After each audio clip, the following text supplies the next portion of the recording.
પાટણમાં તંત્રની ગંભીર બેદરકારી સામે આવી। ટેકનિકલ ખામીઓ અને ફિંગરપ્રિન્ટની સમસ્યાના કારણે 3 વૃદ્ધો આધાર કાર્ડમાં મૃત જાહેર થઈ જતા છેલ્લા 3 મહિનાથી સરકારી સહાય અને અનાજ માટે વલખા મારી રહ્યા છે। ટેકનિકલ ખામીના લીધે જીવતા હોવા છતાં કાગળ પર મૃત્યુ પામેલા આ વૃદ્ધોનું પેન્શન અને અનાજ બંધ થઈ ગયું છે, જેના કારણે પોતાની હયાતી સાબિત કરવા માટે તેઓ કલેક્ટર કચેરીથી લઈ આધાર ઓફિસ સુધી ધક્કા ખાઈ રહ્યા છે। अनेक वक्त डॉक्यूमेंट जमा कराव्या અને हेल्पलाइन पर फोन करवा छता आज दिन सुधी कोई निराकरण नहीं आव्યું। बीजी तरफ तंत्र मात्र टेक्निकल इश्यू कहीने आश्वासनो आपी રહ્યું છે।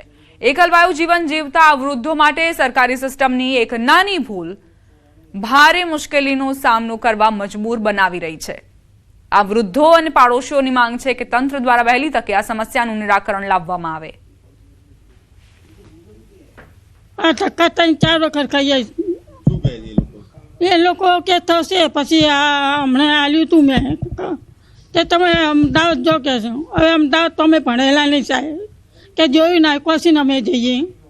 એ શું કહે છે તમારા આધાર કાર્ડ પર જીવતા છો કે મરેલા છો? મારે આધાર કાર્ડમાં ગુઠા જ પડતા નહીં, એટલે કે તમે અમદાવાદ જાઓ કે આપણે કેટલી વખત સાહેબ જઈએ કે બોલો કે બેંકમાં પૈસા છે પણ પૈસા ઉપાડી શકતી નથી, આધાર કાર્ડનું બતાવે છે।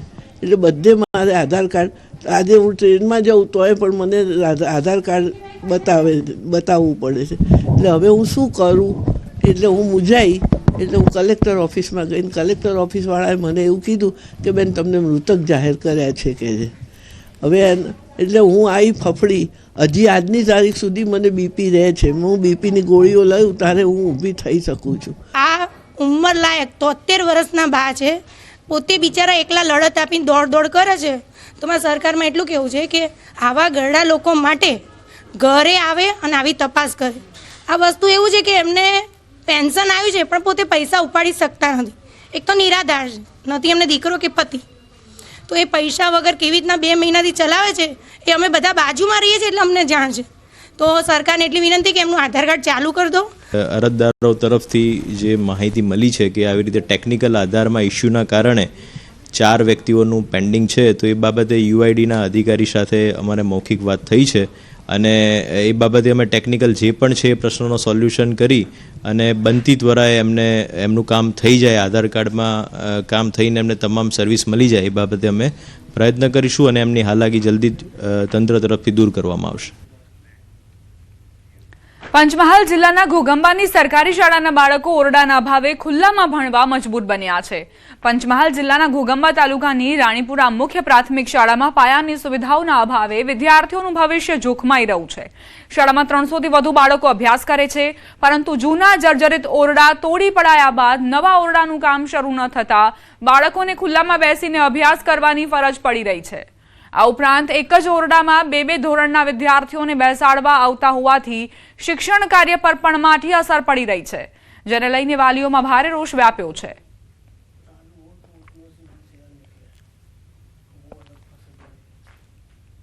જૂના જર્જરિત ઓરડા હતા તે સરકારશ્રીની મંજૂરી દ્વારા ડિસમેન્ટલ કરવામાં આવ્યા છે અને સરકારશ્રી દ્વારા જે તે એજન્સી કોન્ટ્રાક્ટરને આ કામ સોંપવામાં આવેલ છે, જે આજ દિન સુધી કરવામાં આવ્યું નથી।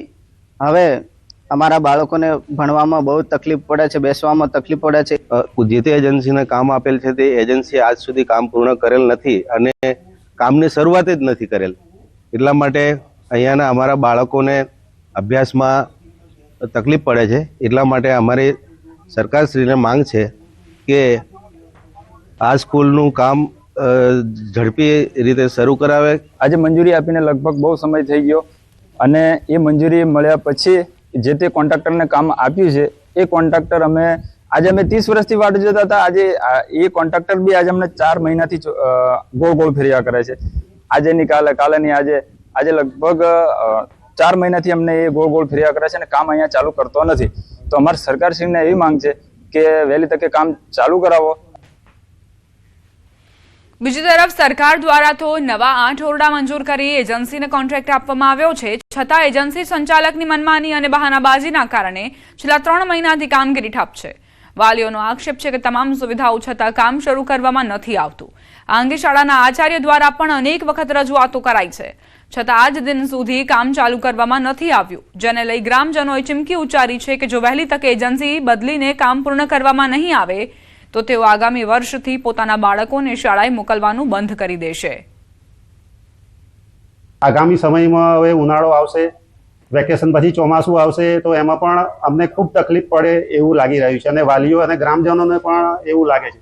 એટલે આ રજૂઆત કરવામાં આવે છે.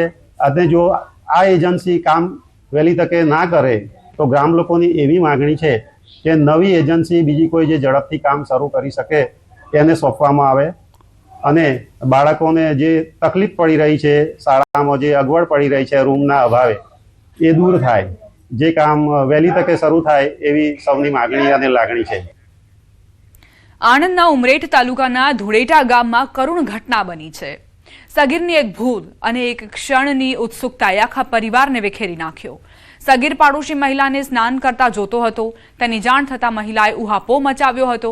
આ બાબતે મહિલાના પતિ અને સગીરના પિતા વચ્ચે ઉગ્ર બોલાચાલી થઈ હતી, જેમાં મહિલાના પરિવારના ચાર પુરુષ સભ્યો અને 2 મહિલાઓએ ભેગા મળી સગીરના પિતાને જમીન પર પછાડી મોતને ઘાટ ઉતારી દીધો. પોલીસે સગીરની માતાની ફરિયાદના આધારે 6 આરોપીની ધરપકડ કરી વધુ કાર્યવાહી હાથ ધરી છે. તમામ આરોપીઓને રિમાન્ડ ન મળતા જેલ ભેગા કરાયા છે. ગુનાની ગંભીરતા સમજી પોલીસ અધિક્ષક શ્રી જસાણી સાહેબે આ ગુનાના આરોપીઓને તાત્કાલિક અટક કરવા માટે સૂચના આપેલી, જે અનુસંધાને પીઆઈ બુલાન તથા તેમની ટીમના માણસોએ આ બાબતે પૂરતા પુરાવા એકત્રિત કરી આ ગુનામાં સંડોવાયેલ તમામ 6 આરોપીની ધરપકડ કરવામાં આવેલી છે. ડાંગ જિલ્લામાં વઘઈ રેન્જ વિસ્તારના બોરી ગાંવઠા ગામ પાસે 4 દિવસ અગાઉ વનકર્મીની હત્યા મામલે પોલીસે 3 આરોપીને ઝડપી પાડ્યા. 31 જાન્યુઆરીની રાત્રિએ વઘઈ વન વિભાગમાં કામ કરતા કર્મચારી સનત બિરારી નોકરી બાદ પોતાના ઘરે પરત ફરતા હતા, જ્યાં તેમનો લાકડા ચોરનો સામનો થયો હતો. 3 લાકડા ચોરોએ વનકર્મી ઉપર ધારદાર સાધનથી હુમલો કર્યો. ત્રણેય લાકડા ચોરની પાસે પૂછપરછ કરવા જ્યારે ગયા તો ઝપાઝપી થઈ અને ઝઘડો થયેલ એમનો. અને આ ઝઘડામાં બચવા માટે આ ત્રણેય આરોપી એમને વાંસના દંડાથી એક માથામાં ઈજા કરી અને ગંભીર ઈજા પહોંચાડીને આ ત્રણેય ભાગી ગયા. અને આ એક તરીકે જ્યારે અમને ખબર પડી તો બ્લાઇન્ડ મર્ડર કહી શકાય, આવી રીતે એક મર્ડરની બાતમી અમને મળી હતી. સુરતમાં નેતાજી ભાન ભૂલ્યા, જાહેરનામાના ધજાગરા ઉડાવ્યા. ફરી રાજકીય આગેવાન દ્વારા જાહેરનામાના ધજાગરા ઉડ્યા. વોર્ડ નંબર 14ના પૂર્વ મહામંત્રીએ રોડ વચ્ચે જન્મદિવસની ઉજવણી કરી. હિમાંશુ લાડવિયાએ જાહેરમાં ફટાકડા ફોડ્યા અને જન્મદિવસ ઉજવ્યો.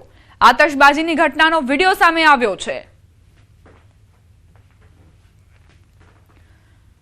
સુરતની આ ઘટના છે કે જ્યાં જાહેરનામાનો ભંગ કરવામાં આવ્યો. હવે અહીં સવાલ એ કે શું નેતાજીને જાહેરનામાનો ભંગ કરવાની અનુમતિ છે ખરા? જાહેરનામાના ધજાગરા ભલે ઉડ્યા હોય, પરંતુ આ નેતાને હજુ સુધી પોલીસ કાર્યવાહીનો સામનો નથી કરવો પડ્યો. રાજકીય આગેવાન દ્વારા કઈ રીતે પોતાના જન્મદિવસની ઉજવણી થઈ તે જુઓ. વોર્ડ નંબર 14ના પૂર્વ મહામંત્રીએ રોડ વચ્ચે જન્મદિવસની ઉજવણી કરી.